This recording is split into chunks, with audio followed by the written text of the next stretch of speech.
తెలంగాణ రాష్ట్రంలో పనిచేస్తున్న anganwadi teachers helpers అందరికీ ముందుగా నమస్కారం. మన సమస్యలపైన ఈరోజు ములుగు జిల్లా మంత్రి సీతక్క గారి క్యాంప్ ఆఫీస్లో 8 రకాల వినతి పత్రాలు ఇప్పుడే ఇక్కడ ఉన్న సంబంధిత అధికారులకి వినతి పత్రాలు ఇచ్చాం. వీళ్ళ ద్వారా మంత్రి గారికి అందజేయాలనేసి వారికి తెలియజేయడం జరిగింది. అయితే ఇందులో ముఖ్యంగా ఏంటంటే మనమెందరం ఎదుర్కొంటున్న సమస్య ప్రీ ప్రైమరీ అట్లాగే పిఎంశ్రీ విద్యను మనకే ఇవ్వాలని మనం అడుగుతున్నాం. దానికి సంబంధించిన వినతి పత్రం ఇక్కడ అందజేశాం. అట్లాగే FRS face capture Poshan tracker యాప్లో ఎఫ్ఆర్ఎస్ సమస్య కూడా మనం తీవ్రంగా ఇబ్బందులు పడుతున్నాం. ఆ వినతి పత్రం కూడా ఇక్కడ అందజేశాం. అట్లాగే రిటైర్మెంట్ అయిన వాళ్ళకి జీవో నెంబర్ 8ని సవరించాలి. 2024 జూలై 1లో రిటైర్మెంట్ అయిన వాళ్ళని ఇందులో చేర్చాలి. పెంచిన రిటైర్మెంట్ బెనిఫిట్స్ ఇందులో వీళ్ళకి వర్తింపజేయాలనేసి ఆ వినతి పత్రం. ఎందుకంటే మంత్రి గారే మనము జూన్లో వచ్చినప్పుడు హామీ ఇచ్చారు సవరిస్తామని. మళ్ళీ గుర్తు చేస్తూ ఆ వినతి పత్రం కూడా మనము ఇచ్చాం.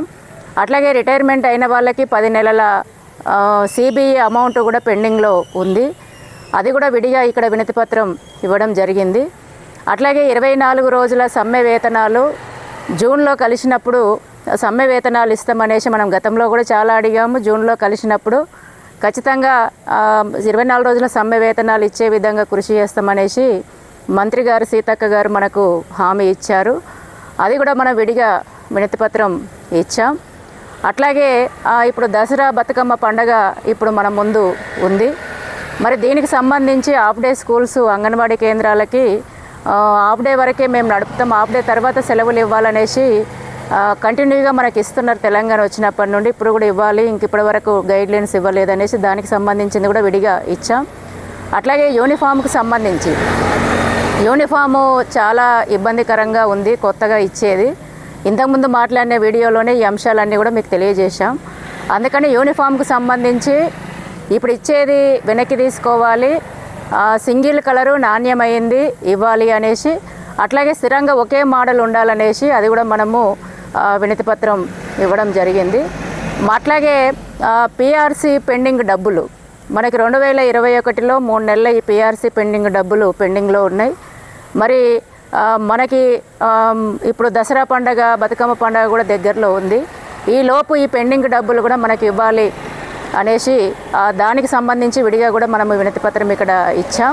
అందుకని మొత్తంగా ఏంటంటే ఒక 8 వినతి పత్రాలు నిర్దిష్టంగా, ప్రతి వినతి పత్రం కూడా విడిగా, అందులో అన్ని అంశాలు కూడా పొందుపరుస్తూ విడివిడిగా ఇక్కడ 8 రకాల వినతి పత్రాలు క్యాంప్ ఆఫీస్లో ఉన్న బాధ్యులకి ఇక్కడ అందజేశాం. వెంటనే మంత్రి సీతక్క గారికి అందజేయండి అనేసి కూడా తెలియజేశాం. ఎందుకంటే ఇవన్నీ కూడా ప్రీ ప్రైమరీ సమస్యలన్నీ కూడా మన మెడ మీద కత్తిలాగా ఉన్నాయి. ఇప్పుడు నోటిఫికేషన్స్ అని, టీచర్లని, ఆయాలని కొత్తగా నియామకం ఇవన్నీ కూడా అయిపోతున్న పరిస్థితి ఉంది. అందుకని ఇక్కడ ఇస్తే డైరెక్ట్గా మంత్రి గారికి అందుతాయి కాబట్టి మనం ఈరోజు ఇక్కడ అందజేయడం జరిగింది. అట్లాగే మంత్రి గారికి కూడా విజ్ఞప్తి ఏం చేస్తున్నామంటే, ఇచ్చిన వినతి పత్రాలను ఇంతకుముందు కూడా ఇచ్చాం, పంపించాము ఆన్లైన్ ద్వారా కానీ, అట్లాగే పిఏలకు కూడా అందజేశాము. ఇప్పుడు ఇక్కడ క్యాంప్ ఆఫీస్లో కూడా ఇచ్చాము. ఇవన్నీ పరిశీలన చేసి తొందరగా అంగన్వాడీ టీచర్స్ హెల్పర్స్ ఎదుర్కొంటున్న సమస్యలు పరిష్కారం కోసం కృషి చేయాలి మంత్రి గారు అనేసి విజ్ఞప్తి చేస్తున్నాం. ఎందుకంటే ఇప్పుడు ప్రీ ప్రైమరీ సమస్య చాలా తీవ్రంగా ఉంది. అందుకని ఇవన్నీ పరిశీలించి తొందరగా ఈ ప్రీ ప్రైమరీ సమస్యని విద్యాశాఖకు కాకుండా ఐసిడిఎస్కు అంగన్వాడీ కేంద్రాలకి ఇవ్వాలనే నిర్ణయం తొందరగా చేయాలి. మిగతా మొత్తం 8 వినతి పత్రాలను కూడా పరిశీలించి పరిష్కారం చేయాలని, అట్లాగే 18,000 వేతనం మిగతా అంశాలు కూడా పరిష్కారం చేయాలనేసి మంత్రి గారికి మరొకసారి విజ్ఞప్తి చేస్తున్నాం.